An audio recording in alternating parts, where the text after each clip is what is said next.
All right. Good afternoon.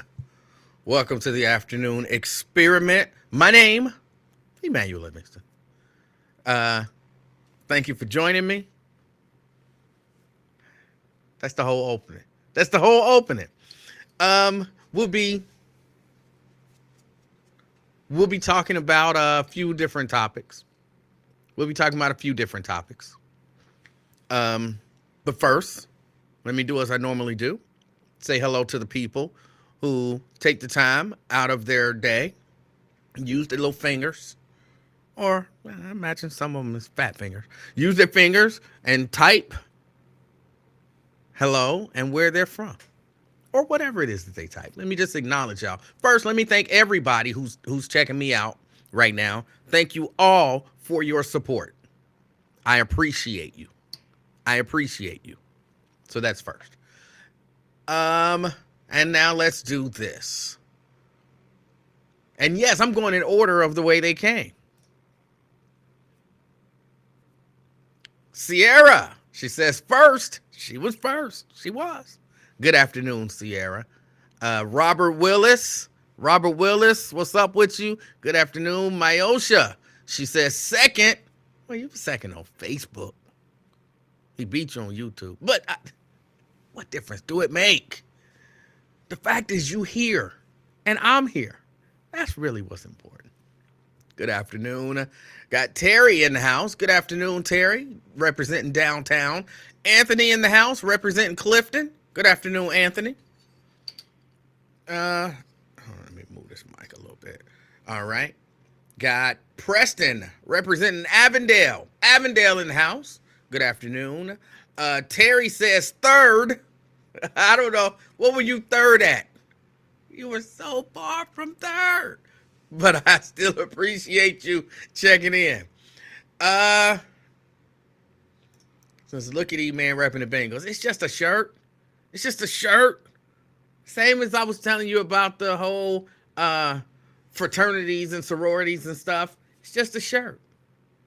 I don't belong to the Bengals. It's a shirt. I don't even know where I've never in my life bought a Bengal shirt.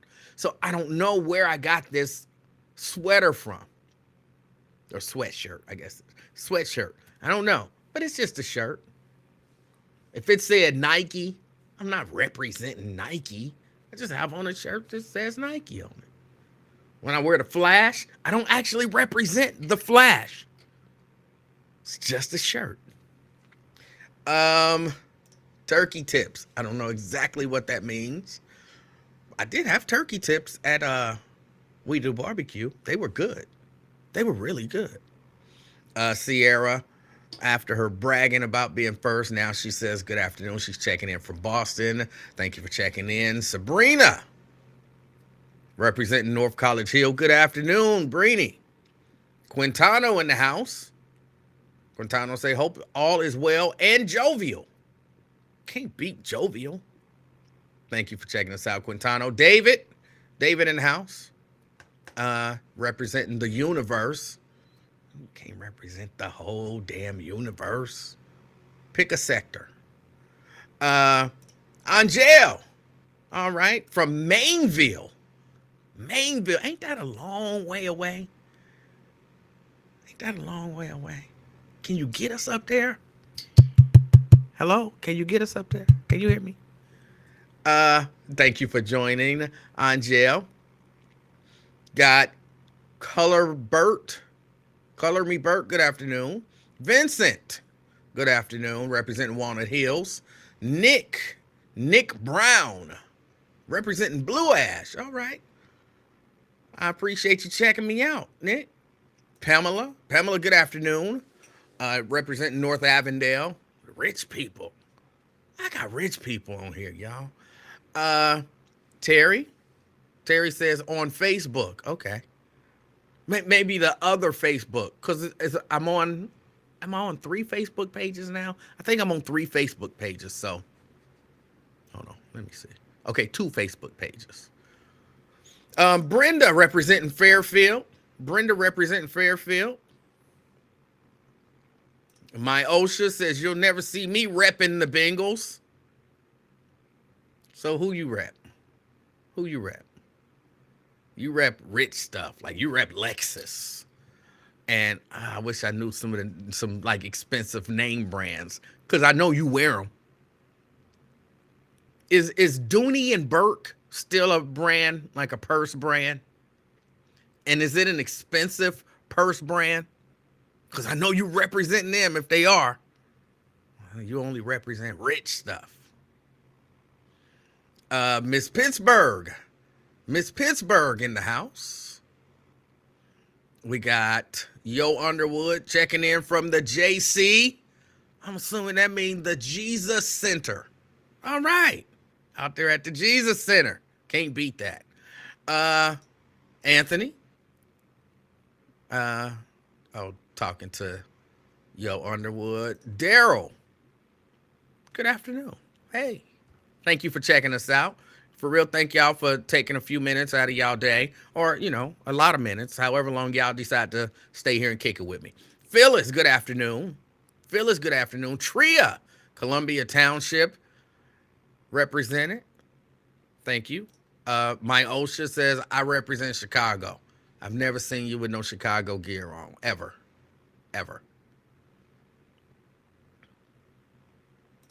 She represents Dallas. She got that Jerry Jones kind of cheese. Todd from Anderson Township. I used to spend a little bit of time in Anderson Township. Did they close that Krispy Kreme over there? That's the first thing my brain goes to. Did they close that Krispy Kreme over there? Is that on Beachmont in Anderson? Because I was looking when they had like the strawberry glazed Krispy Kremes. I was looking for Krispy Kreme and I couldn't find that particular one over there. Okay, yes, they closed it. Well, I mean, okay. They never had the hot. I legitimately never, not one time, saw the hot sign on over there. Ever. So I'm all right with them closing it. Robert says, yes, they closed. It's a sad day when a Krispy Kreme closes. They tell me that when a Krispy Kreme closes, an angel loses his wings. That's what they tell me. And I think that's sad. Regina, good afternoon. We got Lewis. Lewis says, praise the Lord. God is good. All right. Todd says, every once in a while it was on. I never saw it on. The Atlanta Braves are looking to hire Stephanie Mills. I don't know what that means. I don't know what that means. But okay, good for Stephanie. And Phyllis says, thanks for mentioning Krispy Kreme. Going to the store. Forgot to put that on my list. My favorite donut. All right. Tria says, who told you that? That an angel loses their wings every time a Krispy Kreme closes? Somebody who would know. I can't give names. But somebody who would know. It's true. It's damn true. Veronica. Veronica says, hey, everybody. Hey, Veronica. Thank you for checking in. Jack. Jack in the house. Better than Jack in the box, I guess. Thank you for checking us out. Jack and Mary. Mary checking us out from White Oak. Now, as y'all know, typically, I got Wyatt on because I try to catch Wyatt when I can. I caught a good portion of his show today. I thoroughly enjoyed a good portion of it. And then it kind of fell off the rails when one caller was on and they was going and I was thoroughly enjoying the back and forth. And then a caller called in trying to create a back and forth. And it wasn't organic. It was disjointed. It was all over the place. I was like, he don't know what he's doing. Just hang up. This ain't good. Just hang up. It ain't good. But he stayed on with the caller who was trying to create something and just like almost just randomly. It was almost like he had put some stuff in a bowl and they were having an argument or debate. And he would just pull something out of a bowl and be like, light skin. What did that have to do with anything? Where did that come from? It was just, what does that mean? Stir up in the bowl. Name some dark-skinned couples in Hollywood. What? What are you talking about? What does that have to do with anything? So, yeah, it kind of fell off a little bit at that point. But, up until then, I thoroughly enjoyed it. He was talking about Will and Jada. I'm not talking about them. Not going to do it. So don't call. I'm not talking about them. But I enjoyed that conversation. It was fun. It was fun to listen to. All right, let me hit y'all with a few different things. I guess maybe a headline or two. Sidney Powell pleads guilty over efforts to overturn Trump's loss in Georgia. And she agrees to cooperate. Now look, I'm halfway following this stuff. Here's why I'm halfway following it. Only halfway following it. I don't know what's going to happen. I know Trump and a number of people were indicted and arrested in Georgia for attempting to overturn the election. And I don't know what's going to happen. And I know it's going to be a long, drawn-out process. And because I know it's going to be a long, drawn-out process, I'm not, like every day tuning into it and, what's the details? I don't know all the details, except they're accusing Donald Trump and his people of doing illegal stuff. Well, at one point, someone, who was the first one who pled guilty in that case?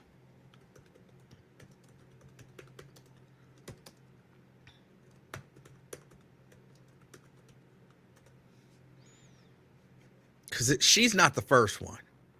I know Sidney pled guilty, but there was another one. Who was the other one who pled guilty?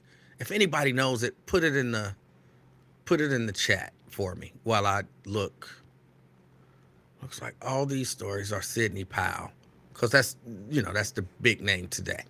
But there was somebody else who pled guilty and agreed to cooperate. So this is the second of the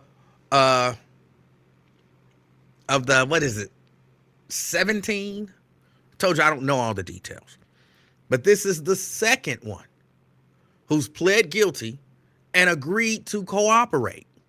Now, y'all know I'm listening to all of the I'm not a Republicans. Y'all know how they do. They tell black people that they should vote Republican, but they tell you, but I'm not a Republican. I'm not a Republican. I'm just telling you that black people shouldn't be voting for Democrats. They should be voting for Republicans. All of those guys and girls. And I listen to them talk, and they tell you, or remember when all this stuff went down? They said ain't nothing to these charges. Ain't nothing gonna come of it. Ain't none of this stuff going to trial. This stuff is all gonna be thrown out. This stuff ain't nothing but a witch hunt. None of this means anything. It's all just going to disappear. It's nothing. It's nothing. But it looked like dominoes might be falling. It's only two people. Even when the first person pled guilty and said, I will cooperate, everybody was like, but that's like a low level. He ain't nobody. It don't mean nothing. Now Sidney Powell. Well, I mean, she's nobody. In a minute, Donald Trump will be saying, I don't even know who she is. Y'all know how he do? Y'all know how he do? It's what? Sidney Powell, I don't even know who she is. She's nothing but a two-bit lawyer who got brought in. I never met with her. I never talked to her. I never told her to do anything. She didn't do anything for me. I don't know who she is. I mean, I heard her name, but it'll deny. He don't know her. She'll be some fat, ugly woman who he would never have sex with. I don't know how he works that in, but she gonna be some fat, ugly woman that he would never have sex with, and got nothing to do with him. But I'm just watching it. Like, you can't like do a victory dance. That's my victory dance. You can't do a victory dance. Maybe I'll start my Trump victory dance. Pull the string. That's my victory dance now.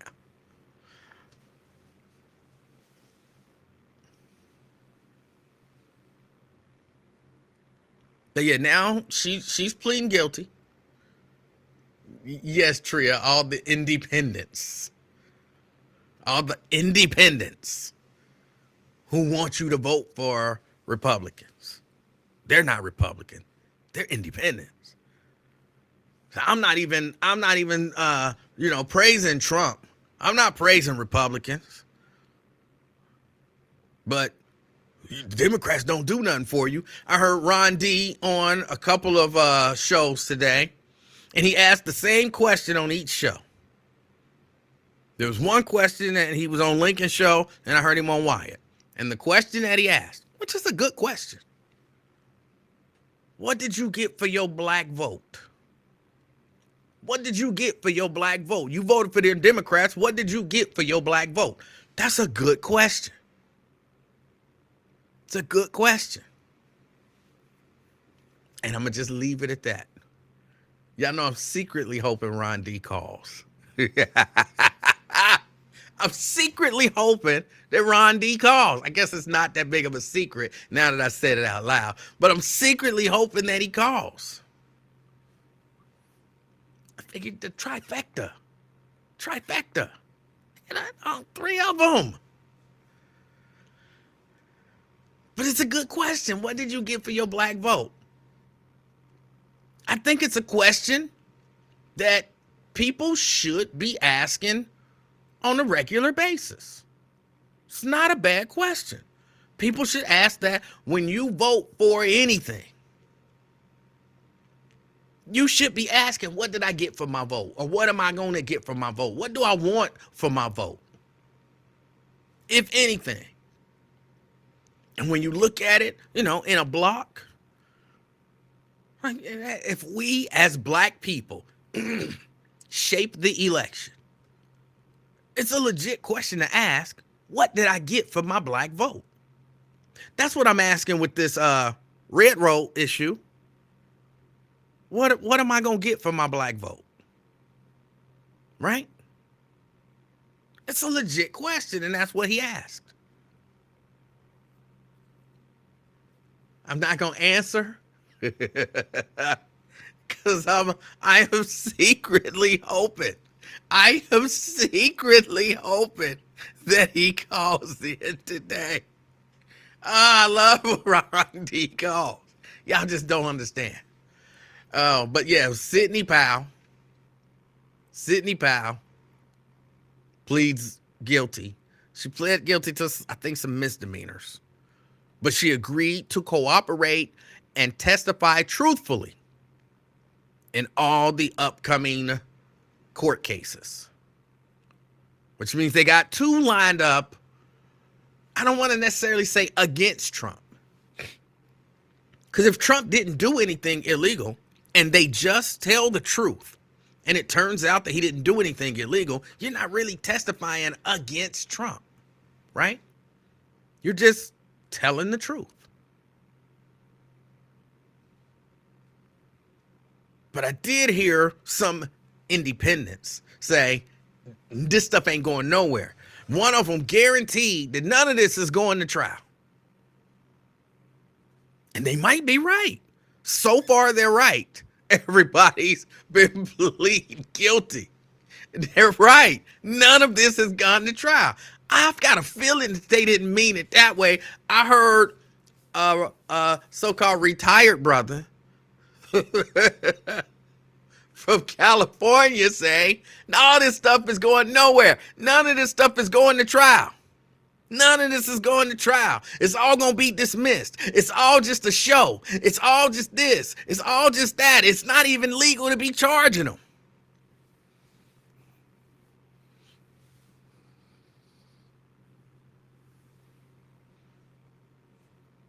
I heard somebody say that.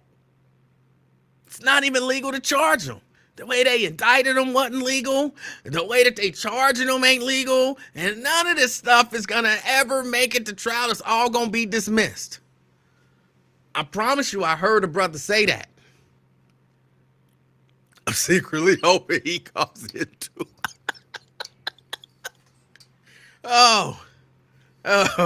They never call when you want them to call. They never call when you want them to call. I got questions. I thought all this stuff was going to be dismissed. I thought it was all going to be dismissed. And I asked him, how do you know it's going to be dismissed? Because he called this show that day. And I asked, how do you know it's going to be dismissed? Like you saying it like it's a fact. And he said it's a fact. How do you know it? He said, watch and see. Watch and see. I said, okay, I'm watching. I see 2 guilty pleas and agreeing to testify. So I don't know. We'll see how it all turns out. But I don't know, maybe, the Republicans, they got a plan. That's what it's gotta be. Like they don't have a real Speaker of the House right now. A couple days ago, when Steve Scalise and Jim Jordan were both kind of considering running, and they asked him, I don't remember this dude's name. What is the interim Speaker of the House? The one that hit the gavel really hard. What is his name? Hold on, let me look it up. Yeah, no, I don't have time to do my show prep before I come in here. I would have this stuff because I can't remember shit no more. I can't remember. But I would have it all so I'll be able to just rattle off names. Interim Speaker of the House. Patrick McHenry, the temporary House Speaker. Remember a few days ago? Someone had brought up the idea of just empowering, what did I just say his name was? Patrick McHenry. They were thinking about empowering Patrick McHenry.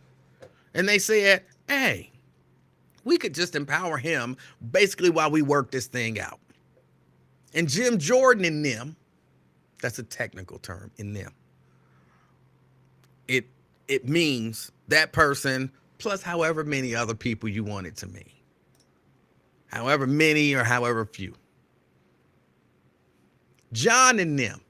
That could be John's brother and John's cousin, or it could be John and, as we used to say, his whole creation. John and them. So Patrick McHenry and them. All right. I mean, Jim Jordan and them. That's who I'm talking about. Jim Jordan and them, they said, no, we don't want to do that. That will violate the public trust. It's not what we're here for. It wouldn't be a good thing for democracy. It wouldn't be a good thing for, America. It wouldn't be a good thing for our party. That would be just like putting another, if we did that, we might as well just vote for Hakeem Jeffries to be the Speaker of the House. I believe that is very close to a quote from Jim Jordan. Either Jim Jordan or Kevin McCarthy. I don't get them confused, but I've been watching them do a lot of talking, and so I'll mix up some of their quotes. But one of those Republicans said, no, we're not doing that. That would be like giving Hakeem Jeffries the gavel. We are not doing that. This was a couple days ago. You never guess what they're talking about doing now.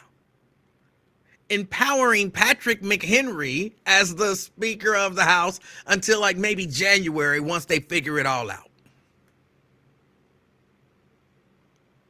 But I thought that was against America, against democracy. Y'all said that. Democrats didn't say that. Republicans said it. But now y'all talking about doing it. Are y'all against America? Are y'all against democracy?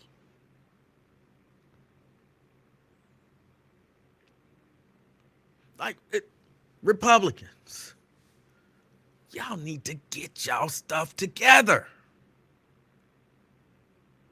And I don't understand the independents, who some of them are taking their orders like from McCarthy. Remember I told y'all yesterday? Well, I told y'all like y'all didn't already know. When I talked about yesterday, the fact that McCarthy is blaming the Democrats. He's saying it's the Democrats' fault. They wanted to shut down a whole branch of government. But really, it's the Republicans who right now, this group of Republicans, they don't know how to govern. They don't know how to govern. They don't know how to lead.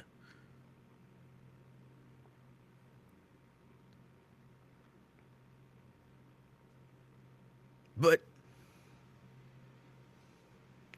these independents still following them. I had to do the air quotes. I hate when people do this, but I have to do it. The independents, because you and me know, they not real independents.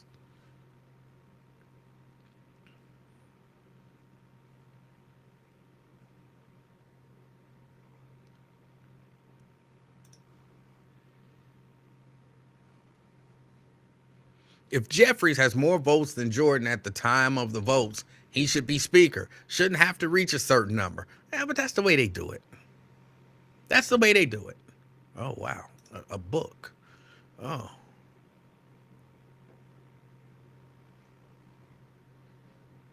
That was to somebody. And I'm not reading that book. But yeah, Jim Jordan apparently has decided they was going to do a third round of votes. He said, no, I don't want to do it. Because in the first time, he was short 20 votes. Second time, he was short 22. And they're quoting some Republicans saying that if they would have voted again, he would have been short by 30. Again, like, he's clearly not the best person to bring the caucus together.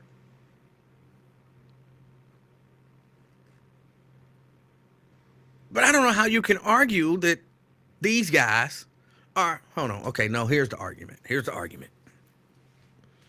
This is the way it's supposed to be done. This is the way it's supposed to be done. Hold on, follow me. For real, this is the argument. You got a group of people in there who, if you don't vote for what they want you to vote for and they don't feel like you representing what they say, then they not going to vote for you as the leader. And if they get a chance, they will kick you out of that spot. And that's the way that it's supposed to be up there. That's the way it's supposed to be. That's what they're saying now. And they're saying that now because, you know, the Republican speaker got kicked out and they can't choose a new one. So that's their argument now, is that this is actual democracy. Now, those of us who aren't Republicans or independents, we realize this is not actual democracy at work. This is chaos. This is a lack of leadership and a lack of the ability to lead and govern.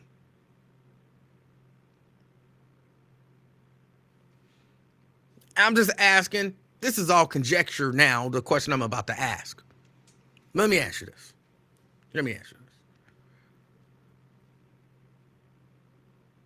If Alexandria Ocasio-Cortez would have had a disagreement with Nancy Pelosi and gotten together the right amount of votes to kick Nancy Pelosi out of that speaker seat, and the Democrats, when they had the majority, could not fill that seat, do you think these same independents would be saying, yes, that's my party. That's the party that you should go with, because that's actual democracy. All this other stuff is just go along to get along, but that's democracy. Or would they have been saying, I don't know that I would have even been able to disagree with them. Would they have been saying, yeah, that's dysfunction.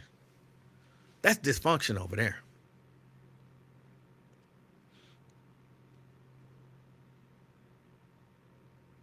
I would have been saying, that's dysfunction. Guess what a lot of Republicans are saying? That's dysfunction. You know what they saying on Fox News? That's dysfunction. The independents, though, they're saying that's democracy. The Republicans are so good, they're the only ones getting democracy right. What are you getting for your black vote?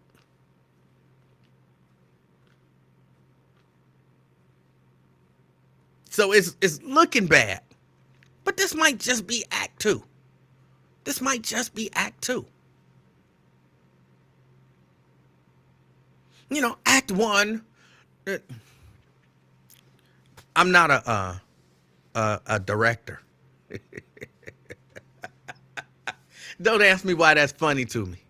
Please don't ask me why that's funny to me. Okay, let me tell y'all why that's funny to me. I got to go back a couple days. How many of y'all remember? I'm 100% switching subjects, but I'll try to remember to come back to this. How many of y'all remember a couple days? Some of y'all saw it, some of y'all didn't. When I got into it with a director. I'm not going to say no names. But I got into it with a director. He picked a fight with me for no reason. A director decided he wanted to pick a fight with me. He's a famous award-winning director. He is. He really is. He's a famous award-winning director. And he just out of nowhere decided he wanted to pick a fight with me. And if you've been watching this thing or following me for any amount of time, if you've been following me for any amount of time, if you don't know nothing else about me, you know I like a good fight. So out of nowhere, this director just decided to pick a fight with me. I go along. Why not? Okay. You want to fight? Why not? So, we had this little, verbal thing. Because this director, I'm not saying no names. I'm not trying to, whatever. But the fight was kind of about, hey, why do you comment on this show to promote your show? And I was like, I've never even mentioned my show on this show. It was like, and I said in the course of this discussion, you mention what you do a whole lot more than I mention what I do. He said, I'd bet you $5,000 that you mention what you do more than I mention what I do. And then this person said, you on. And it was really simple to win the argument. It was really simple. I asked one question. I said, how many times have you mentioned what you do in this chat?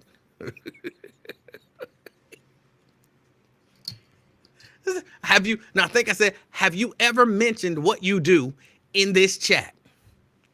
And the answer was yes, but only in response to other people. I said, I've never mentioned my show in this chat. Not even once. So by definition, if the bet is I'll bet $5,000 that you mention what you do more than I mention what I do. And you've mentioned it, and I've never mentioned it. I won. This is like, that's simple math. Even if you only mentioned it once, but I've mentioned it 0 times, I won. So I said, run me my money. I don't know why. And again, I don't even know why any of this stuff came up. I have no idea why it even came up.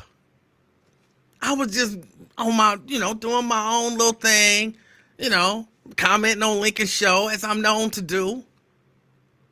And, I'm just typing stuff. Actually, I sing that when I type on Lincoln's show. Unless, of course, I'm doing voice to text, because that would be weird. And out of nowhere, I get something about, oh, you want to be Lincoln Ware, always promoting your show on Lincoln Ware. And I'm like, what? Why would you attack me just out of nowhere? Why? I thought we was cool. I thought we, I honestly thought all this time, all the little barbs that we trade was friendly, good-spirited jabs back and forth. I never took them personal. Not even once. I never took them personal. I was always cool with it. Like, oh, he threw a shot. Let me throw a shot back. Key. Apparently, this person was simmering. Just something inside their soul was simmering. So I said, run me my money. And then I was basically told I wasn't going to get my money. And I'm like, that's not honorable. If you make a bet and you lose the bet, you should pay the bet.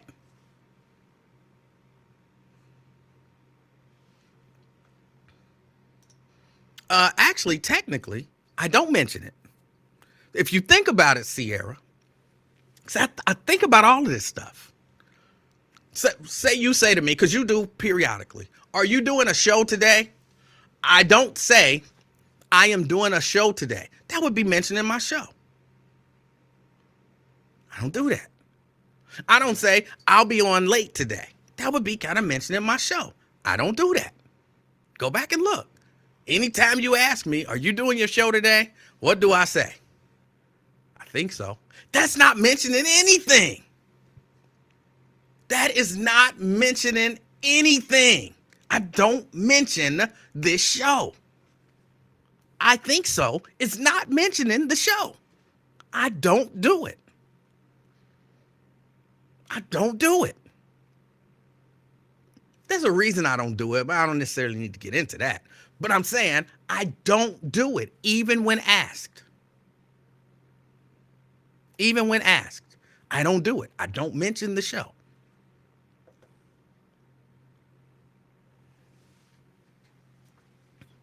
So I said, run me my money. He basically said, I ain't giving you no money. And I'm like, that's not honorable. It's a bet. You're supposed to pay the bet. So he told me I can go to hell. I don't know why this is funny to me.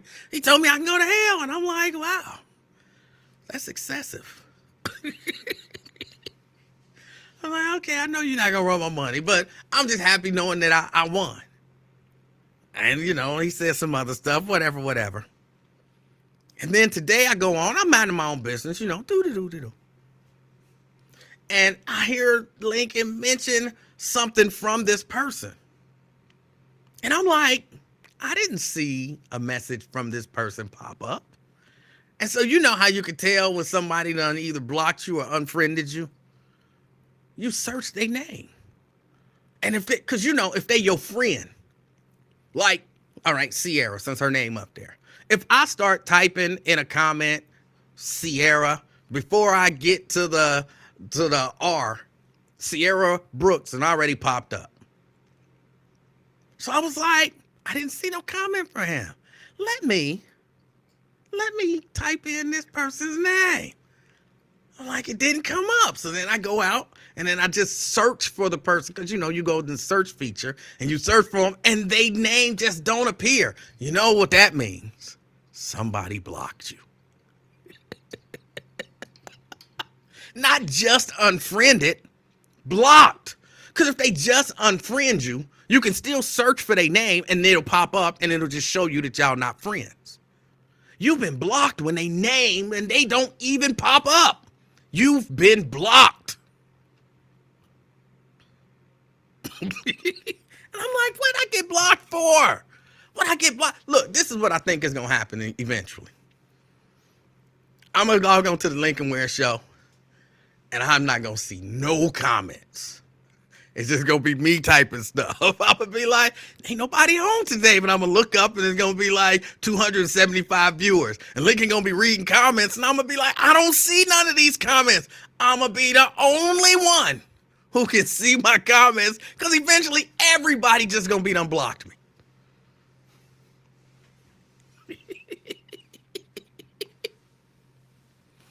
Oh boy. I'm like, that is hilarious. That's it. How do you pick a fight with somebody and then get mad because you lost the fight that you started? So you block them. I'm all right with it. I'm all right with it. I do have his phone number, though.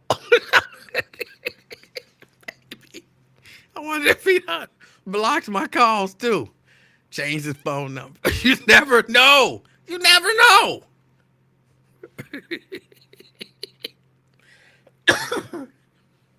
You never know. I might give him a call. Act like I don't know I've been blocked. Oh boy. Oh, that is terrible. I got blocked. All because I got blocked because I don't mention my show. Oh, y'all don't understand how funny that is to me. It's funny to me. Stop picking fights with people. If you lose, you lose. All right, what was I talking about though?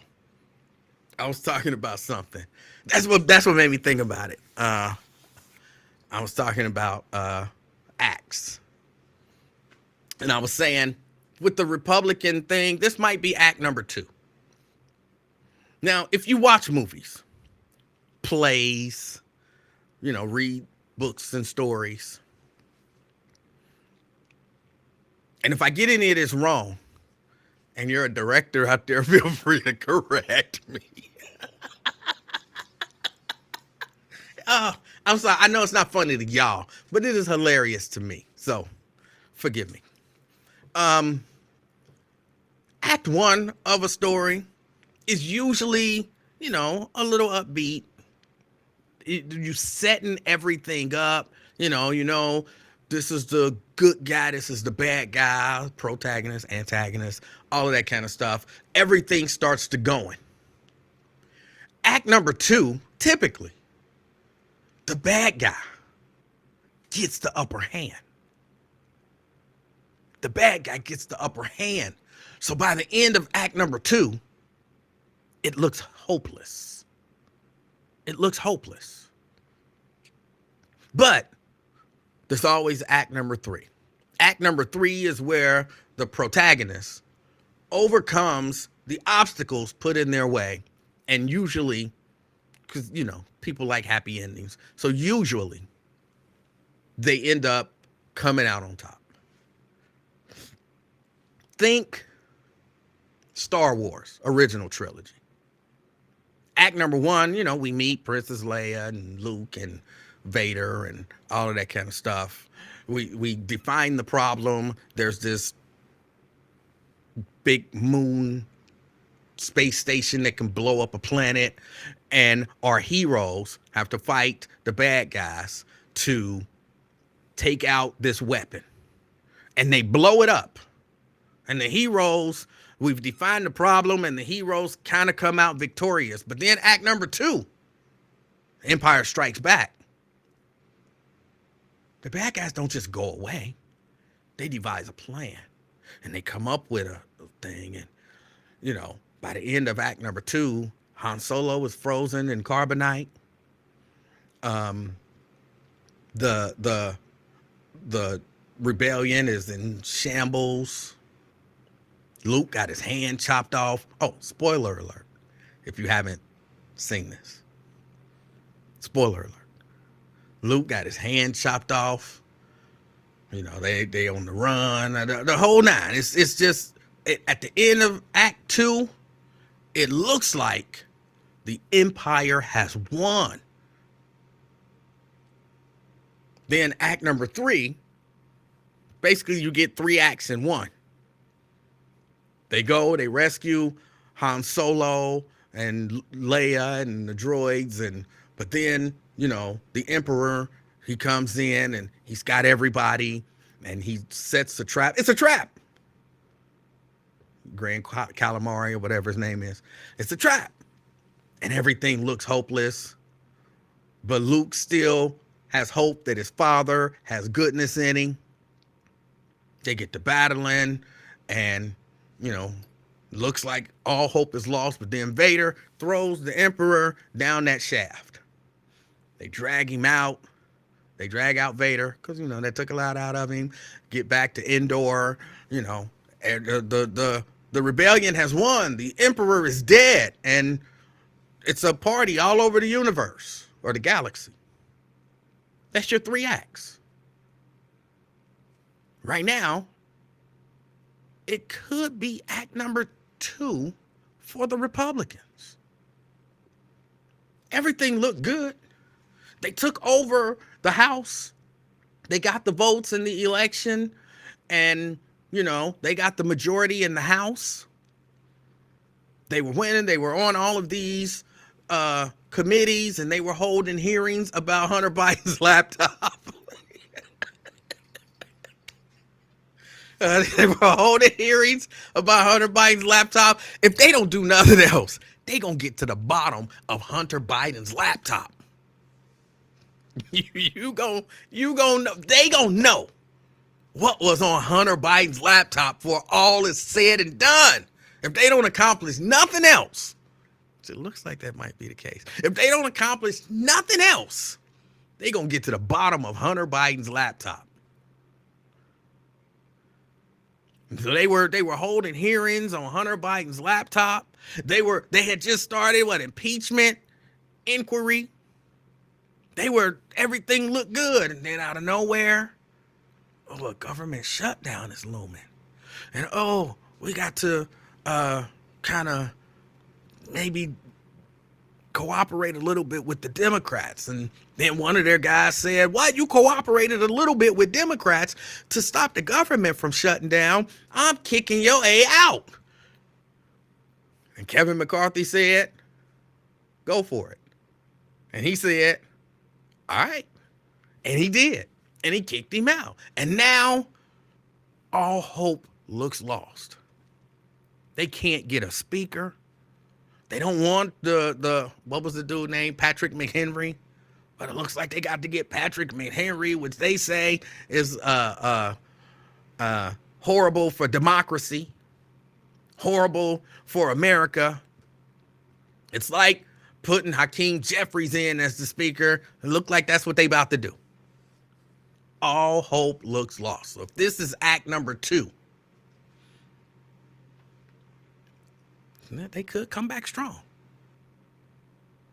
They could come back strong. We just have to see. We have to see. But like I said, I know those independents. They told me.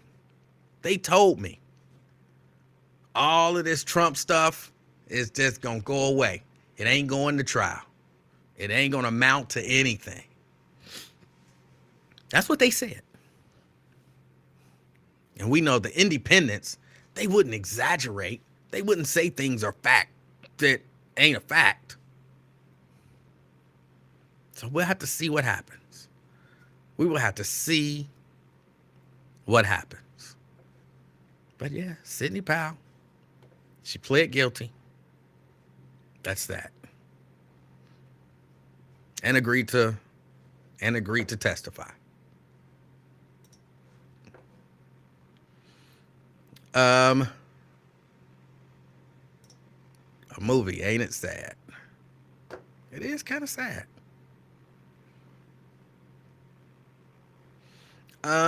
What else? There was something else that I wanted to talk about. Y'all don't understand how much I hate this. I don't remember what else I wanted to talk about.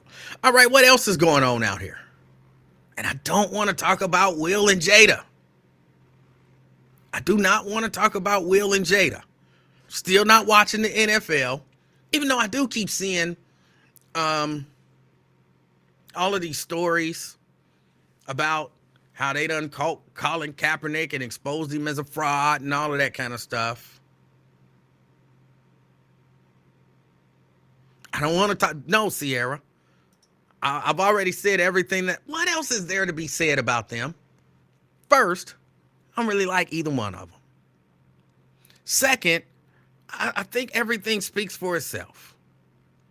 Jada is like a mean, evil chick, and Will is like a little biatch. But I don't care.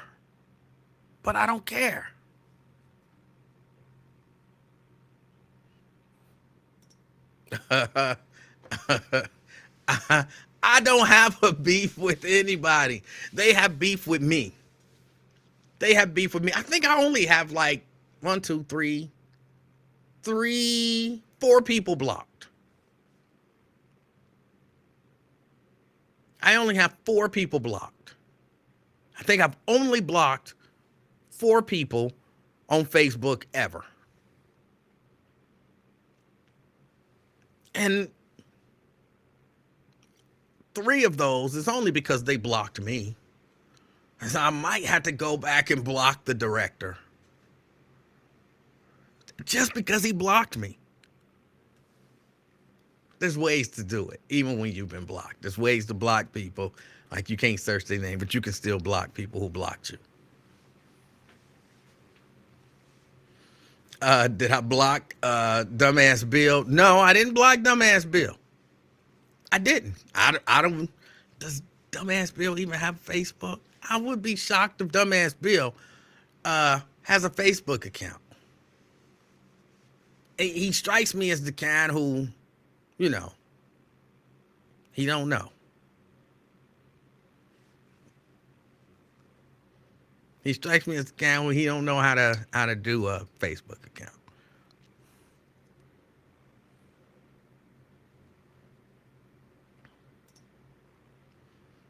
Okay, this is relatively long. Let's have a discussion about why it's so hard to find lifeguards to work at swimming pools in the black community. We need some solutions. As much as black kids love to swim, the black community is okay with having to rely on young white kids to be lifeguards. I'm assuming that's what you said at the end. To be lifeguards at pools in the community. I don't really know why it's so hard. Again, I'm speaking from, I never took a job as a lifeguard when I was a teenager. I never took a job as a lifeguard. I was certified to be a lifeguard, so I could have taken a job as a lifeguard. But for me, bro, that was a lot of responsibility to take on.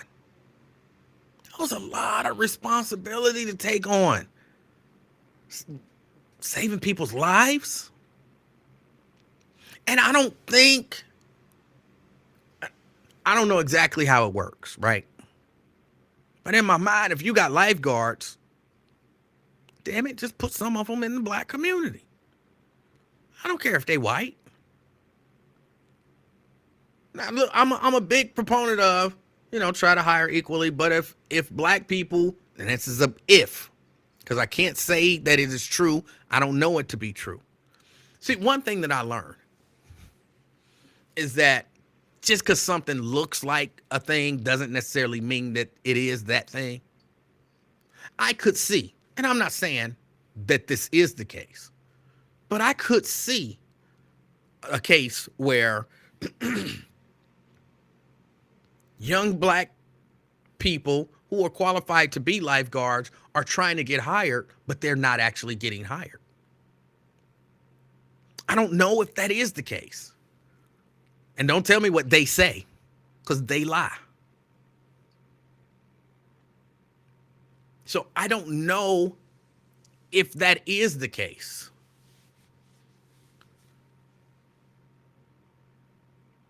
But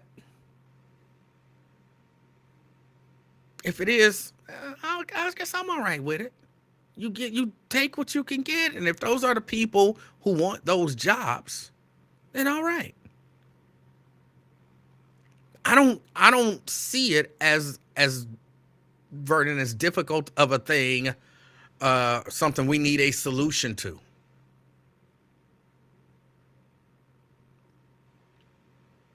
I don't see it as a huge issue.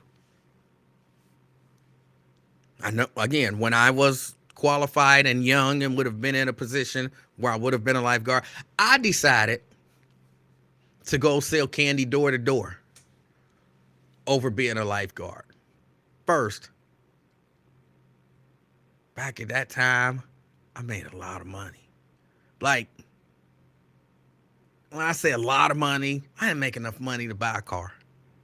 But I made a lot of money. When I was doing that job, I always had money, like straight cash in my pocket. And, you know, hell, I might make $100 a day. And we might go out, 3 or 4 days a week, and I might make 150, maybe 200 on a Saturday. And I was, how old are you in the, 10th grade?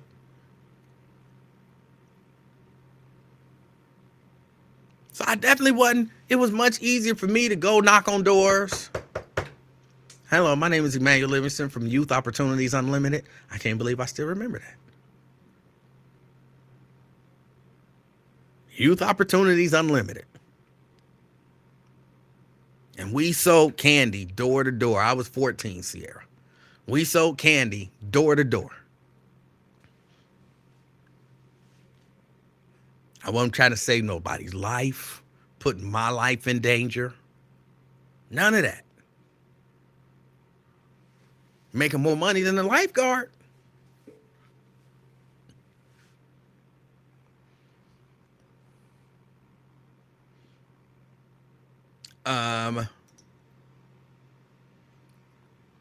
Oh no. LaDonna says, never heard of them. It was kind of a little scam. It was a little bit of a scam.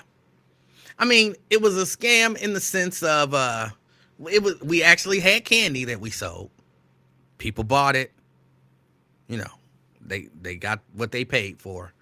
And we got a very, very small cut of the money. But people are very nice and friendly, and they will buy candy from children, at that time anyway, door to door.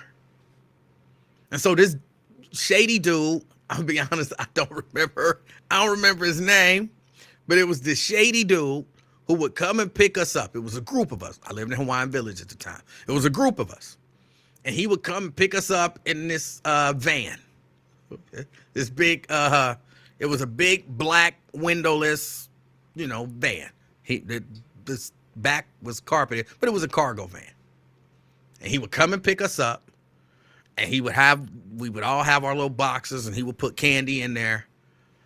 Stuff like, it was just stuff you buy from door to door. Turtles was a big deal. They sold well. I don't remember all what the other candies were. And we would sell them for like $3 or $4 or whatever it was. And if I sold a $4 box of candy, then I would get like 50 cents off of it. But they would load that box up with candy. Yes, it was a pervert, man. And it was shady as hell. It was shady. But we always got paid. Unless you made him mad, and then he wouldn't, he wouldn't take you. He would come and pick up all the other kids who would go. And he would be like, I'm not taking you. And then you would just have to be there lonely, like, oh, he didn't take me. I didn't make no money. And then he would drop us off. It would be nighttime when he would drop us off. I know he was breaking all kind of, youth employment laws and all that kind of stuff. And we didn't fill out no paperwork or nothing. So the money wasn't taxed. He didn't pay no taxes on it, but he got out, I sold something for $3.50. I mean, for $4. He got $3.50. I don't know what his investment was in the candy itself, but yeah, he was making out like a bandit. Because like I said, some nights I would make $100. And on weekends when he would pick us up, like he would pick us up early Saturday morning, we would hop in the van, and then he would take us out to like a wealthy neighborhood. And he had it all mapped out. Y'all gonna work this street. Y'all gonna work that street. Y'all gonna work that street. And he would drive around the neighborhood. And when I would run out of candy, he'd be there. Like, hey, you need to re-up. I'd be like, I need to re-up. Give me, because I was big on the the $4 candy, because stuff was like $2 and $3, but $4 was the big boy. Give me. I don't want nothing but turtles. People are buying these turtles, and that's what I make the money off of. And we be in the rich neighborhoods, and he'll pick us up early in the morning, and we'll be out all day, come back when it's dark. And this is during the summer. Come back when it's dark. But I had $250 in my pocket that I made. Y'all keep asking. I didn't eat any of the candy. Everybody know you don't get high on your own supply. I didn't eat any of the candy. That's right. I had to re-up on turtles. Give me turtles. No, you got to take some of the peanut brittle. That was one of them. You got to take this peanut brittle. Don't nobody buy the peanut brittle. And the peanut brittle was like $2.50. I don't want to sell peanut brittle. I just want to sell turtles. He'd be down there at the corner like, what'd you sell? Like, this is what I sold. We getting the money, keep track of your stuff. And at the end of the night, bam, bam, bam, there's my money.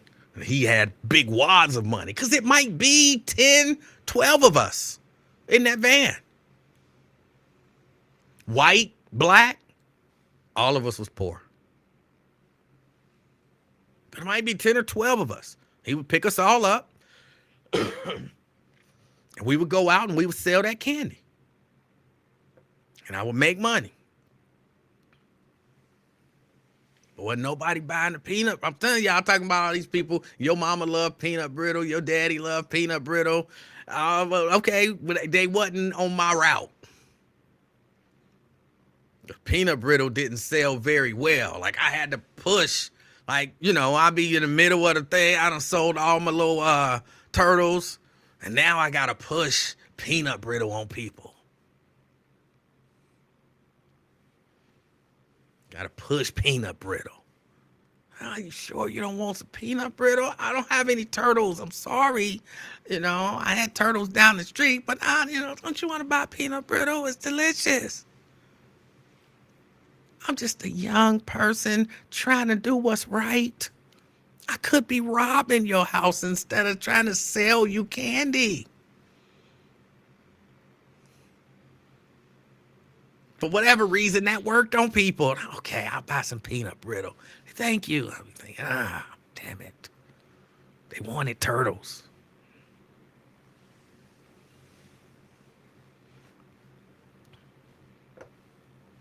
I don't know how I got into that story. I don't know how I got into that story. What was I talking about before I started talking about that?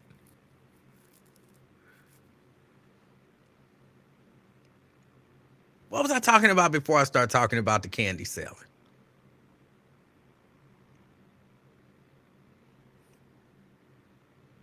Why would I say pause? What did I say? What did I say? That lifeguards. Yes, thank you. Thank you, Sierra. But the bottom line is, there was no part of me that was going to go be a lifeguard. I wasn't going to make that kind of money. And there was risk involved. I think if people want to see more black lifeguards, because I think, look, swimming has always felt to me like more of a, I don't know how to say it. That's not one of them sports or activities that if you live in certain areas, when we lived in Clifton / Avondale, and we didn't have no money, we didn't have no pool, we didn't have no pool passes. I'm not sure that we could have afforded to go to the rec center, and I don't remember even a rec center near us that had a pool. And I imagine one existed, but we didn't really have access to a pool. I didn't learn how to swim until I moved into a community with a pool. And then I taught myself how to swim. But I didn't learn how to swim until then. So you're saying to, maybe some underprivileged young people, hey, go learn how to swim. And then take the appropriate classes to teach you life-saving techniques. And then go work as a lifeguard. Now, if I would have had like a pass to the Y, sure, that would have been reasonable. I would have learned how to swim probably a long time ago. And I believe the Y offers life-saving classes, advanced life-saving classes. So, yeah, I'm qualified. But for a lot of, let me not speak for a lot of people. Let me speak for me. I didn't have access to a pool. The only time I had access to a pool was when me and Michael used to go up to the apartments up in Clifton and try to jump in those pools and get kicked out. That was my access to pools. We would go to all the little apartment complexes up in Clifton and go to one where nobody swimming. Ain't nobody swimming. We'd get in there and, I just walk around. It's how you walk when you're in the pool. You got to kind of push yourself when you walk. I'm just walking around, but I ain't hot. You know what I'm saying? It's 99 degrees. I'm in the pool walking. I ain't hot. Then somebody would come out. And, do you guys live here? Yeah, we live here. Where's your pool pass? I forgot it. And they go get somebody. You guys don't live here. You got to leave. We're going to call the police. And then we leave. Go to the next apartment complex. Walking. Hey, do you guys live here? Yeah, we live here. I didn't mind lying. I ain't know. I didn't mind lying. Yeah, we live here. Sometimes that will work. You guys live here? Yeah, we live here. Okay. And they'll leave. But most times, you guys live here? Yeah, we live here. What apartment? We live here. Where's your pool pass? I forgot it. And they leave and go get somebody, and they come and tell us, you don't live here.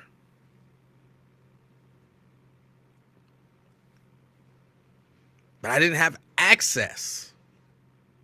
I didn't have access to, swim classes and swim lessons and advanced life-saving class and all of that kind of stuff until I got to high school. And, that was where I did that. The summer before high school, I taught myself how to swim, but I had already signed up for a beginner swimming class. And then I just kept moving through. And I think junior year, I ended up taking advanced life-saving class and got certified. But I wasn't trying to be no lifeguard.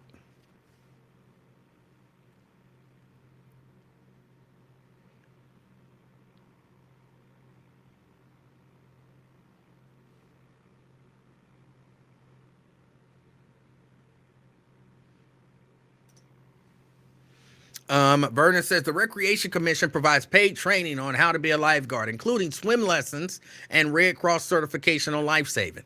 Okay, that's great for them. But I know people don't understand this. And this, for whatever reason, it drives me crazy that people don't understand this. The Red Cross can offer $1 million to every kid. But if the kids don't hear about the fact that the Red Cross is offering $1 million, they're not going to get the $1 million. So, okay, they might offer those classes. But I didn't know nothing about that. People wasn't coming through. And look, my mama worked. My daddy worked. So a lot of times, and they worked like my mama worked like, I guess, second shift. So when we came home from school, mama was leaving to go to work. So wasn't nobody telling us about these classes. So I'm not saying that they're not offered, but I'm saying it's only helpful to the people who learn about it. And I'm sorry, when I was, 10, 12 years old, I wasn't listening to talk radio. I wasn't watching the news to see what the YMCA or the city was offering. If nobody brought it to, I was just out doing stuff. So I'm not saying this to knock anybody, but I'm saying, to say, well, they offer classes, that's cool. But the people who they offer classes to have to know that they offering classes. And as a young person, I didn't know.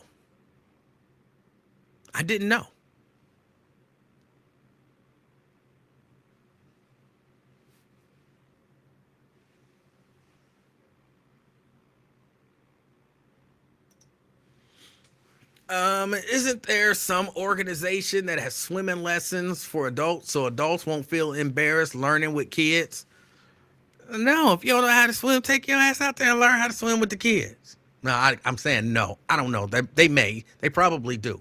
But why would you feel embarrassed? If you can't swim, you can't swim. You do not strike me as the kind of person who be sitting back worrying about what people think about you, period. But then especially you worried about what kids think about you? Come on. Man the fuck up. Go take them classes. Shut up. Learn how to swim.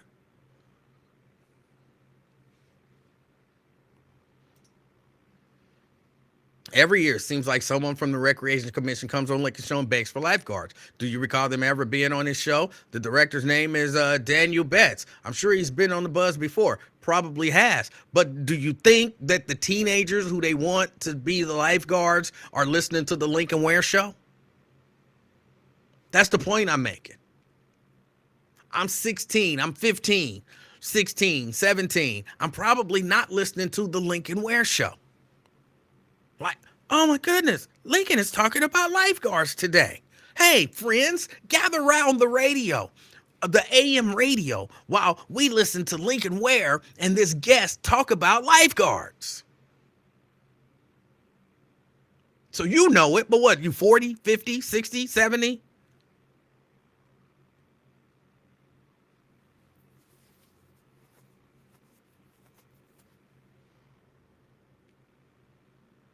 Did you listen to talk radio when you was 16 on the AM dial?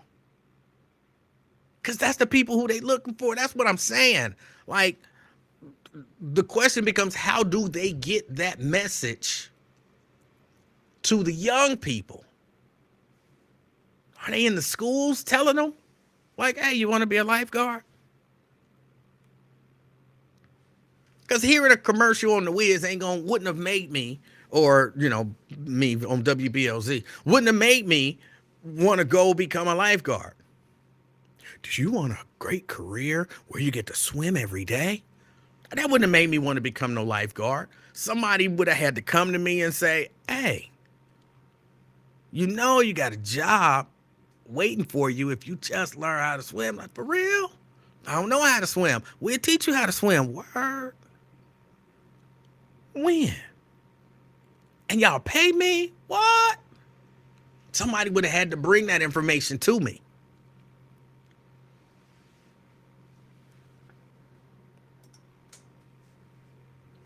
No, but their parents and grandparents are listening. We talk about lots of topics on his show that pertain to kids because it takes parents' permission anyway. But that's just it. Maybe they parents and grandparents ain't listening.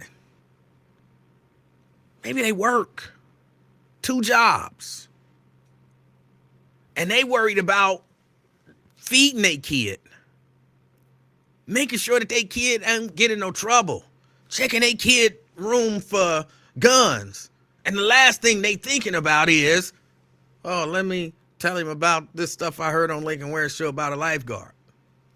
I'm not saying that to say there's anything wrong with it. I'm just saying sometimes I don't know that people look at, where's parents? Where are parents? Don't we, maybe we haven't. Let me let y'all in on this little bit of a secret. A lot of parents aren't good parents. I know. And every young person's parents aren't paying attention to them. I know we think they are. I paid attention to my kids when they were growing up, so every parent is paying attention to their kids as they grow up. It don't necessarily work like that.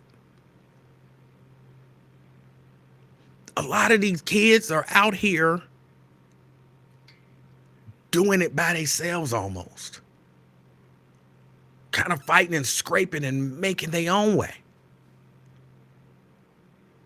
Them kids that y'all see, them kids probably that I saw at the movies, acting wild. I'm sitting there, ain't they got no home training? They probably didn't. There's a good chance they didn't have home training because their parents wasn't that involved in their lives. So, sure, there are parents who are involved. And, whatever. But it's a lot of them that's not. And we sitting there like, but don't they parents hear it on the Lincoln Ware show? First, maybe their parents ain't listening to the Lincoln Ware show. Their parents is listening to the Wiz or listening to underground mixtapes and know all the lyrics to Sexy Red. Y'all ain't even thinking about that, are y'all? Come on, y'all all see all these grown people out here listening to Sexy Red, know all the lyrics. With the red hair and the pink hair and the purple hair and the green hair and the blue hair and the white hair and them eyelashes like that. The 50-year-olds and the 60-year-olds still doing all of that stuff. A lot of them got kids. They not listening to Lincoln Ware. I'm just telling y'all for real. It's when you see them people out there and you looking at them like, you too damn old to be acting like that. They probably got kids somewhere that they ain't paying no attention to or that they raising the same way.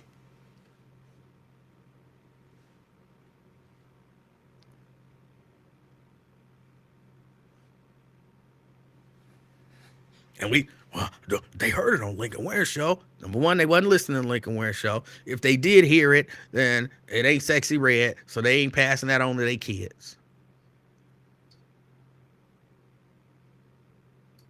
And their kids is, I'm just being honest.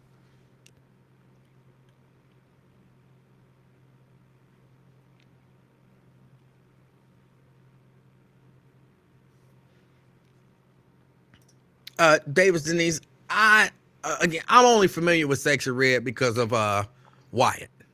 I'm only familiar with her because of Wyatt. He brought Sexy Red to the community as far as I'm concerned.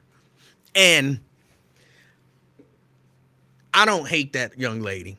I do think, that's not necessarily a great example for young people in general, for young black women specifically. But I don't wish anything bad on her, I don't think she's the most evil thing out here. I just, I wouldn't. Just like when I was young, Two Live Crew wasn't, the best thing to be listening to. I don't think she is. I don't think that make her evil or people who listen to her bad people and all that kind of stuff. I just use that as the example because if that is all that, you're kind of exposed to and you're just exposing yourself to stuff like that and you've only been exposing yourself to stuff like that, that could be a problem. That's all I'm saying. And so she was just the example.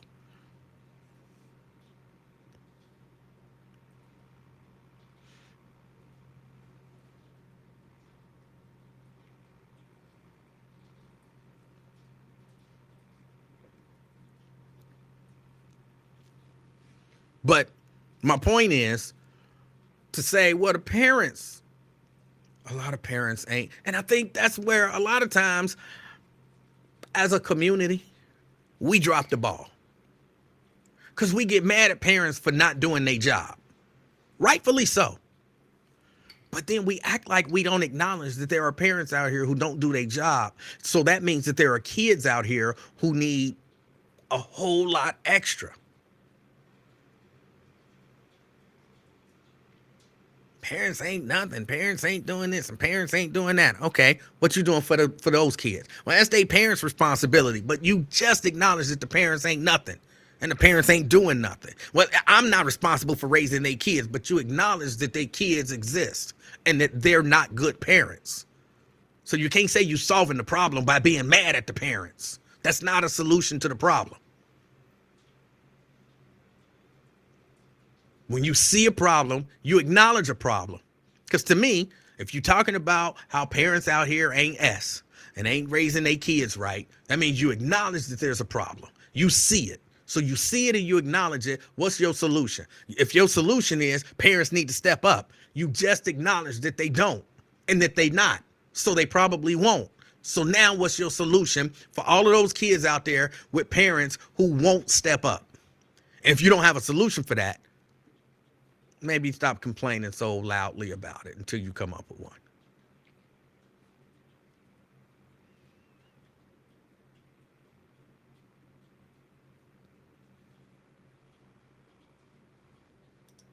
Vernon, our community is not doomed. I used to think that myself. Honestly, I did. I used to be like, these generations coming up are doomed. And here's the conclusion that I came to. Some of these kids, some of these young people, and some in our community are indeed doomed, but not the community. Not the community. And while we are fighting what feels like a losing battle, and it might be, but while we are fighting what feels like a losing battle, you don't stop fighting because you're losing. You keep fighting because in this battle, as you keep fighting, you ain't saving everybody, but you can save some. You can save some. Enough, hopefully, to keep the fight until maybe something turns. Yeah, we going backwards, but we got to keep trying to go forward. I look at it like this. It's like a hurricane force wind blowing at us. We got a goal we need to get to, but that wind is so strong. But we got to keep trying to push forward. Because if we just give up and go backwards, then yeah, we are doomed. But you got to keep pushing forward. Lean into it. Fight the wind. Yeah, you still going backwards slowly, but much less slowly than you would if you just turn around and run backwards because you gave up. And so that immorality is pushing us, but we got to keep pushing back. We got to keep pushing back.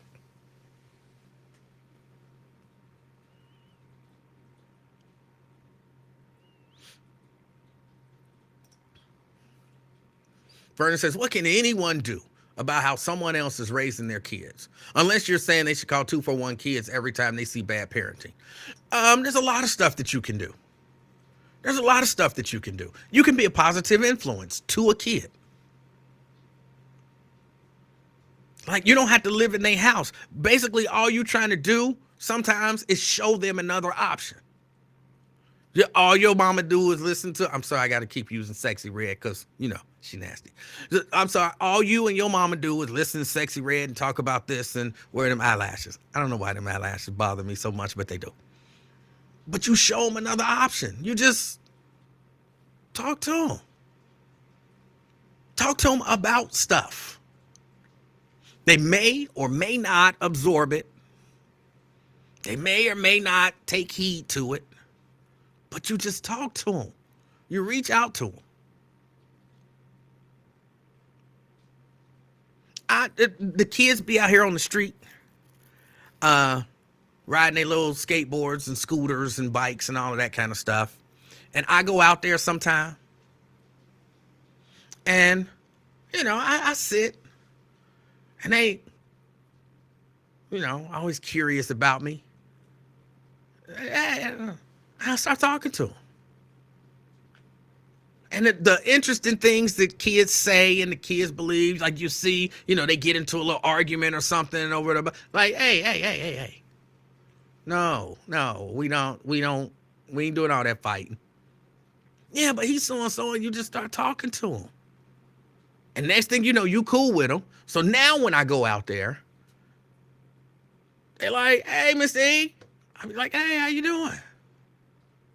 They get to telling me stuff. I don't be caring. I'm just being honest. I don't be caring. But I act like I care. They think I care. I guess I do care. I don't care in the sense that, I make it a priority in my brain and all that kind of stuff. But I listen to them. I be proud of them sometimes. I'm just some guy that live on the street. And they be out there sometimes acting wild. Especially for that one house. It's one house where they don't raise their kids. They kids be outside going buck wild. But when they come up to this side of the street, they act right. Am I raising their kids? No. But I'm showing them something else. I'm showing them something else. So they watch the way that I correct the kids and, that I direct the kids and all that kind of stuff. I'm not out there all the time, of course. They kind of watch the way that I correct and direct the kids and all of that kind of stuff. And they fall in line when they come up here. So if nothing else, they know how to act. But if they just getting raised by whatever is going on down in that house, if they don't know how to, they don't know, they didn't know how to act. They didn't know how to act. But at least now they can't say, I didn't know, because they know how to act.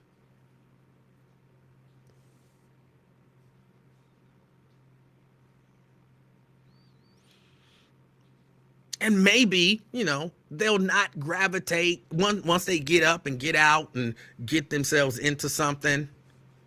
I'll be teaching them stuff like Foursquare. These kids have never heard of Foursquare. Like kids in 2023 who go outside and play. They never heard of Foursquare. Can you believe that? I wish I had a poll. I would not put them on the poll. That would be my concern. Like, oh, I got a poll. And then they get up there and start dancing. Oh, sexy red. No. This is for tetherball. Because I would teach them tetherball. I actually mentioned tetherball to them. And they was like, what? What? Like, y'all ain't never heard of tetherball? And I'm trying to explain the game to them. And they like, that sounds stupid. I'm like, what is wrong with y'all? They be laughing at me. Y'all ain't never heard of tetherball? But I would teach them. LaDonna, are you saying you never heard of Foursquare? You can't be serious. You heard of Foursquare.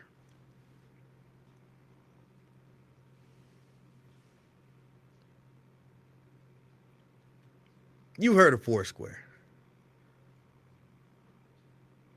Oh my goodness. That's sad. That's sad, LaDonna. I emotionally, I weep for you. I weep for you.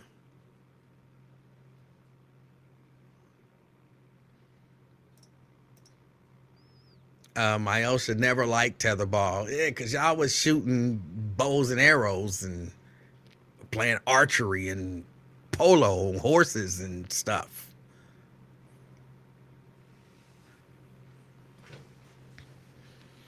But Vernon, I believe it was.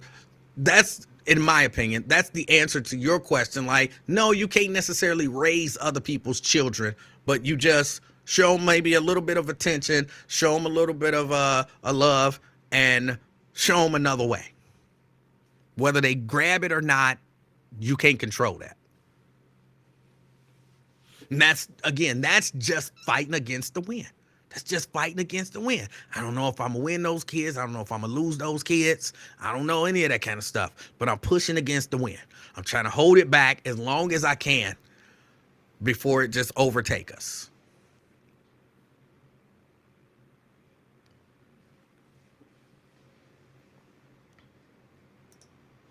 Anthony says he has a tetherball set for the yard. I never seen one of those. I might go get one because I'll put it. It sounds dangerous, but it's a cul-de-sac. I'll put it in the middle of the cul-de-sac and have them kids out there playing tetherball. I will. Believe it or not, Nate, I never even thought about that. I can go get some this, some of y'all, this might sound crazy too, but I could go get some line. I don't know what do you call the line that you hang the laundry on to dry. I can go get some of that and, teach them how to jump rope, and then teach them how to jump. I don't know if it's French or double Dutch. I don't know which is which. Is this French and this double Dutch, or is this French and this double Dutch? Either way, I could do that. Because again, clothesline. Thank you. Thank you. Because these kids be out here riding their bikes, riding their little scooters and all of that kind of stuff. And there's a part of me to think I can get them to do whatever. Fun. You know what I'm saying? I done taught them how to play Foursquare a little bit, as much as I can remember. I don't remember all the rules.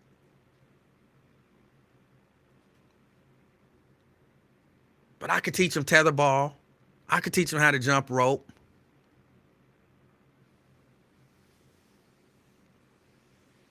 And some of these kids don't even come from our street. They come from the houses that are down the street. But I guess because we're a cul-de-sac and they see other kids. And, they don't really have no structure. Like how your parents would be like, don't you go nowhere where I can't see you. That's not these kids. They just be wandering from wherever.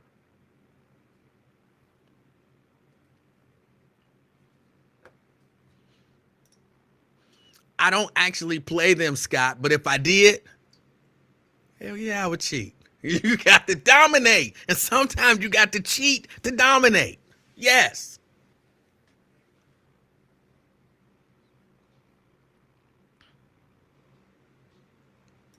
We call it Irish, not French. What? What? You playing? You trying to be fun? You want me to make a crack about you being rich and how rich people call it Irish and not French or double Dutch? Because you don't really mean. I've never heard of anybody calling it Irish ever. Ever.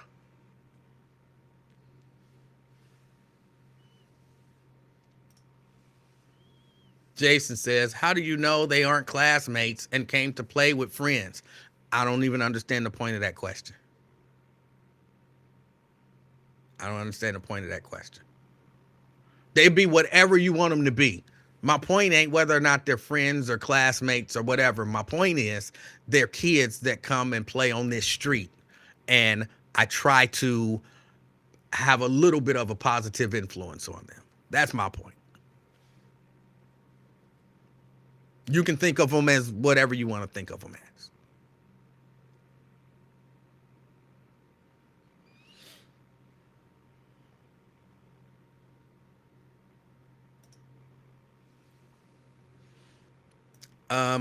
You said they just roamed down there unsupervised. They didn't come with any parents.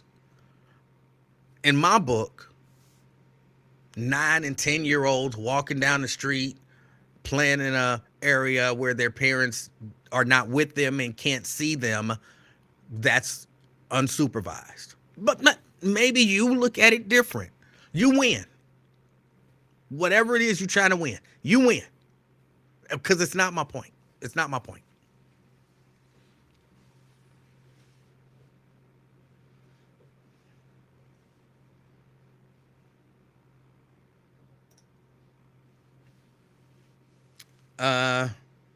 Janice says, I hope their parents won't think you're a pedophile out there playing with their children. Their parents don't even know. Their parents don't know. That's what I'm saying. Their parents have no idea. I could theoretically could be, and it would be like a great setup because their parents don't know. I'm clearly not. And I'm not out there playing with their kids. I might teach them a game, but I don't just hang around and play with them. I don't just hang around and play with them. But, you know, like I said, I taught them Foursquare. So now there's a ball in the yard. So now when they come, they ain't got to ask. They can just come and get the ball and the little chalk and draw the squares and play. And when they done, they put the ball back and the chalk back. I don't have to be out there. But I understand what you're saying, Janice. I understand what you're saying. But like I said, the sad part is, at least the sad part to me is, their parents have no idea. Because they're unsupervised.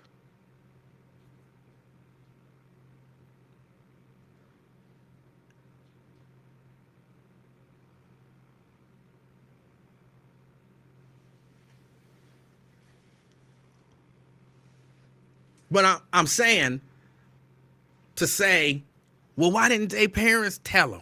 Why didn't their parents teach them? Why didn't their parents, go get them the free classes that are offered by the Cincinnati Recreation Commission at select centers? Their parents might not know.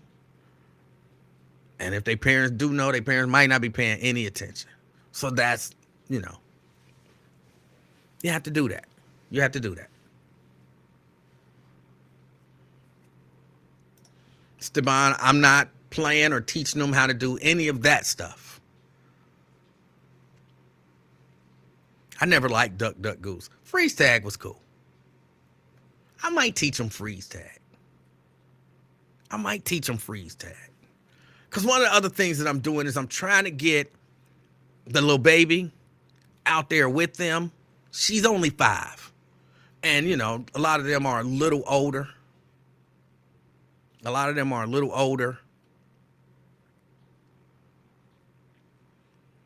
when I go out there with her, I have her go interact with those children as well. Emanuel, do you have a problem with the people behind your house in the woods coming to play Foursquare? I don't think they're concerned about playing Foursquare.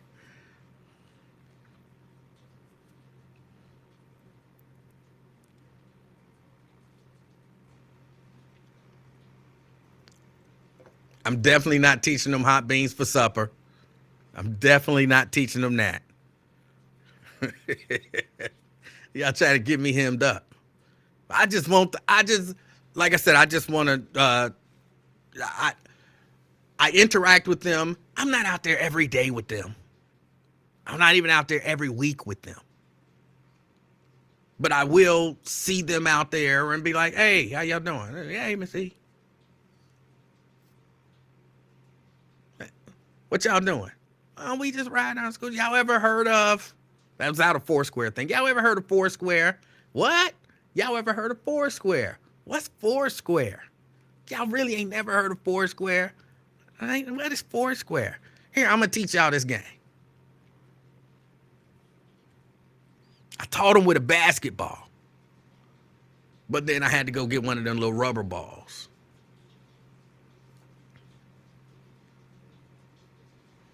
Because hot beans for supper, at least the version of hot beans for supper that we used to play, involved like a belt or a switch or something, and people finding it, whooping people. I will not be the person who somebody parents is coming because they child got beat and talking about you taught these kids to beat the other kids with a belt when they find it. Like, no, nope, will not be me. they beat my kid, and he the one who told them to beat my kid. I'm like, oh no, I was teaching them a game. It was a game, and they beat him in the face because you know how kids is crazy nowadays. These kids ain't gonna just take some belt and go to whacking legs. They gonna be whacking all in the face, and you know he hit him with the buckle and the eye and the little thing with his eye, and I got taken to the emergency room because you told him to beat my kid. Hey, no, no, no. That will not be me. That will not be me. I'm not teaching them nothing about abusing, hitting, or none of that kind of stuff. Nope. No, Daryl. Nope, not doing it. Another one. Brenda said she never heard of Foursquare. Where did y'all grow up? Because that might make a difference. Maybe it's a regional thing or something. Where did y'all grow up to have never heard of Foursquare? We used to stand in line waiting for our turn to play Foursquare. And y'all never heard of Foursquare?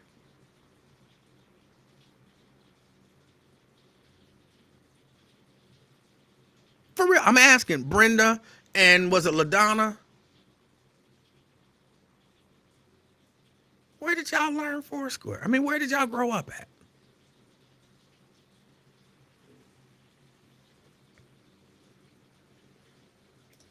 Right, Sierra, I'm with you. Regina, I'm with you.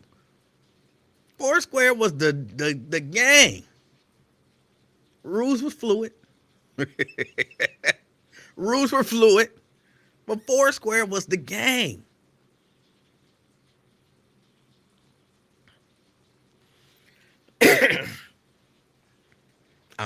We not doing no dodgeball. We not doing no dodgeball. I'm not teaching dodgeball. If they come up with a violent game, they came up with that on their own.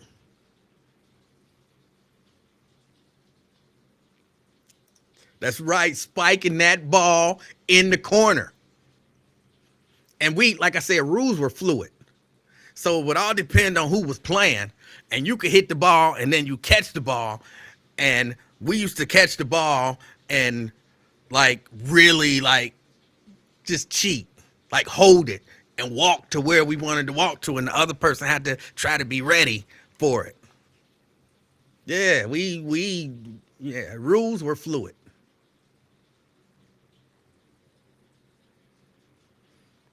I ain't never heard of no tea party.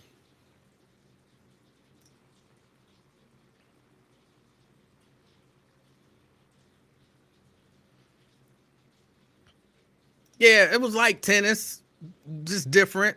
But again, rules were fluid. Usually, if I really think about it, if girls was playing, then it was just the regular old, Foursquare. But when it was like four dudes,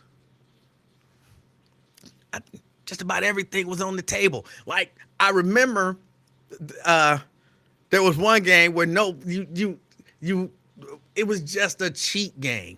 So you would hit the ball. And that was the only person who really had, the first person. And then the other person could catch it and literally just take it and sit it down on the corner of the next square.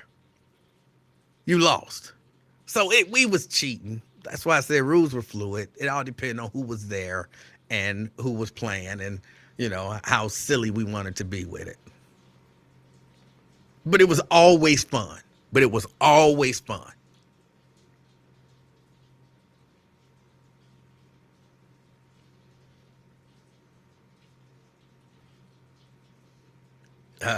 Yep, cheaters. Yep. Yep.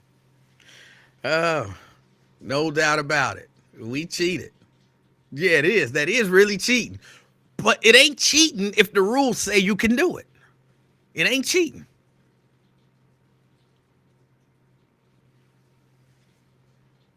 I never thoroughly understood hopscotch. It just always seemed like a stupid game to me.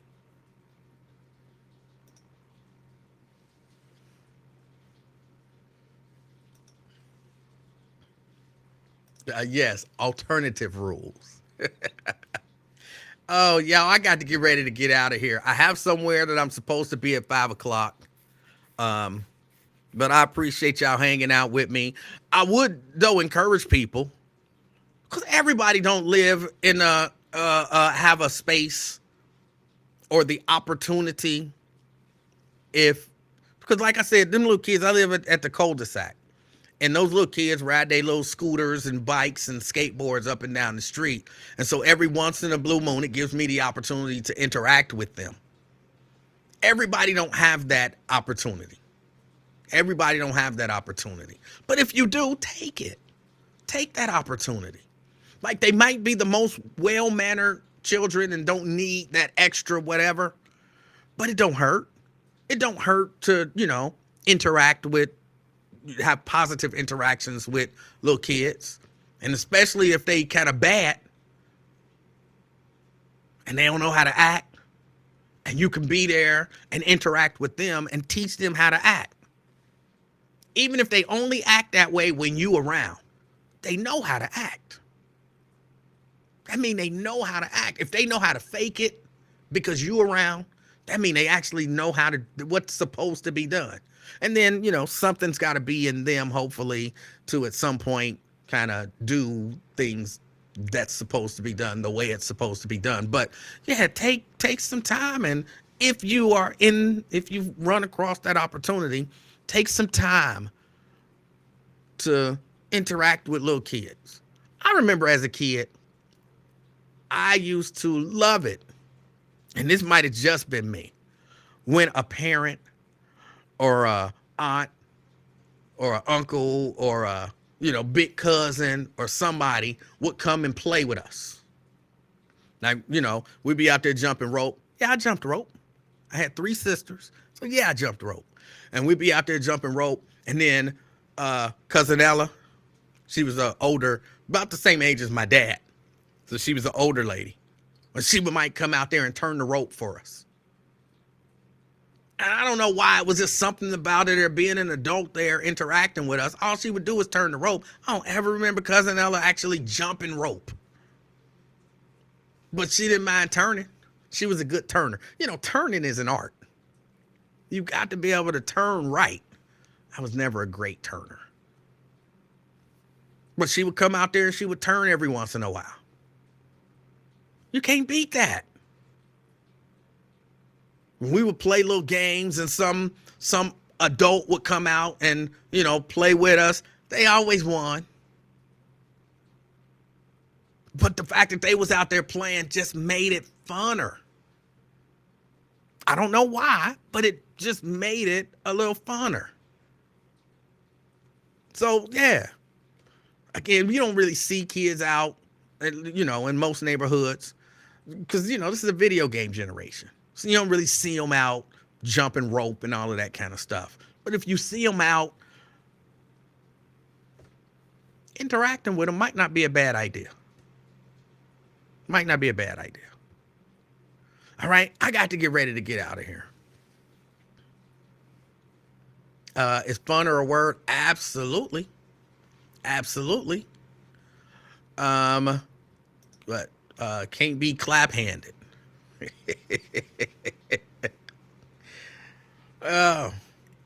Mary says she was a designated turner. I was never good at turning. I was never good at it. Daryl says funner. Samuel says more fun. Nah, y'all bougie. Maybe it was more fun in y'all neighborhood, but in my neighborhood, it was funner. It was funner. In my neighborhood, funner all day. Somebody was, that's more fun. I don't know, what is wrong with you? You mean funner?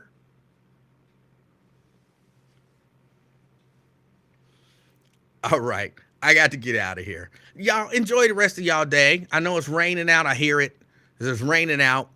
But if you are out and about, or even if you just at home with your significant other, with your kids, with your grandkids, nieces, nephews, cousins, wherever you are, if you interacting with other people, be the reason somebody smiles today. Till next time, I'm out, y'all. Peace.